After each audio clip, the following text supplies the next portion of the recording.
మనం దేవాలయం చూస్తున్నాం, ధ్వజస్తంభం చూస్తున్నాం, పూల చెట్టు చూస్తున్నాం, తీగ చూస్తున్నాం, పర్వతం చూస్తున్నాం. వాడు ఏమి చూశాడు జీవితంలో? వాడు ఏమి చూడలేదు. మరి వాడితో పోలిస్తే నేను ఇన్ని సుఖాలు అనుభవిస్తున్నాను. వినలేని వాళ్ళు ఉన్నారు, నేను ఇన్ని వింటున్నాను. నేను పొందుతున్న సుఖాలతో సమానమైన సుఖాలు పొందలేనిపోతున్న వాళ్ళు ఎంతమంది ఉన్నారు? మాట లేని వాళ్ళు ఎందరో ఉన్నారు. నేను ఎన్ని మాటలు మాట్లాడి సుఖాన్ని పొందుతున్నాను. కాబట్టి తృప్తి పొందడం అనేటటువంటిది నీకున్నది గుర్తు చేసుకుంటే తృప్తి. నీకు లేనిది గుర్తు చేసుకోవడం అలవాటైనంత కాలం దరిద్రం ఉంటుంది. ఉన్నది గుర్తు చేసుకున్నంతకాలం ఐశ్వర్యం ఉంటుంది. అది నల్పభోగవాన్.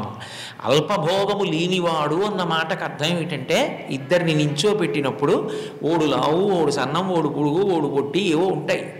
ఉండకపోవడం ఉండదు పోల్చుకుంటే. కానీ నాకు లేనిదేది అన్ననాడు వాడంత ఐశ్వర్యవంతుడు లోకంలో ఇంకొకడు లేడు.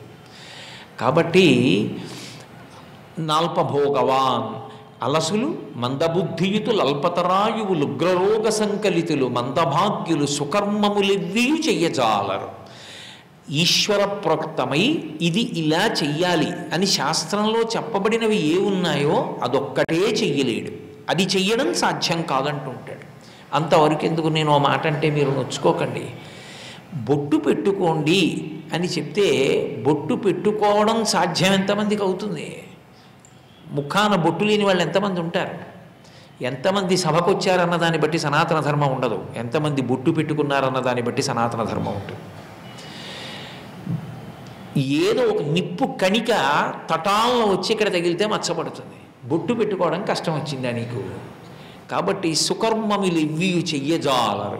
సత్యనారాయణ వ్రతాలను సామూహిక పూజలు పక్కన పెట్టండి. బొట్టు పెట్టుకోవడం చాలా క్లేశం. కాబట్టి ఇంకా మంచి పనులు చేస్తాడని ఏం చెప్తారు మీరు?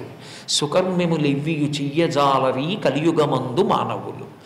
కావున ఎయ్యది సర్వసౌఖ్యమయ్యలవడు. కాబట్టి ఏది వీళ్ళకి తేలిగ్గా ఉంటుంది మనస్థితిని బట్టి. ఎయ్యది సర్వసౌఖ్యమయ్యలవడు ఏమిటంబడము. ఏది పట్టుకోవలసి ఉంటుంది? ఆత్మకు శాంతి మునీంద్ర చెప్పవే. దేని చేత ఆత్మకు శాంతి? దేని చేత పరమేశ్వరుణ్ణి చేరుతాడు? అటువంటిదేదో నాకు చెప్పు అంటే అప్పుడు భాగవతం చెప్పాడు ఆయన.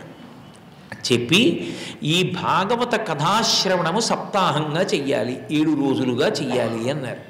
7 రోజులుగా చెయ్యాలి అన్న మాటకు అర్థం ఏదో సప్తాహంగా ఓ 7 రోజులు వినమని కాదు. ఎన్నాళ్ళు బ్రతకనివ్వండి, 90, 80, 70, 60 ఎన్నేళ్ళు బ్రతకనివ్వండి, వాడు బతికేది ఆది సోమ మంగ బుధ గురు శుక్ర శని 7 రోజులు.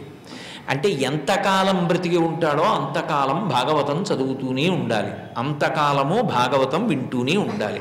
అందుకే భాగవతం అయిపోవడం అన్నది ఉండదు.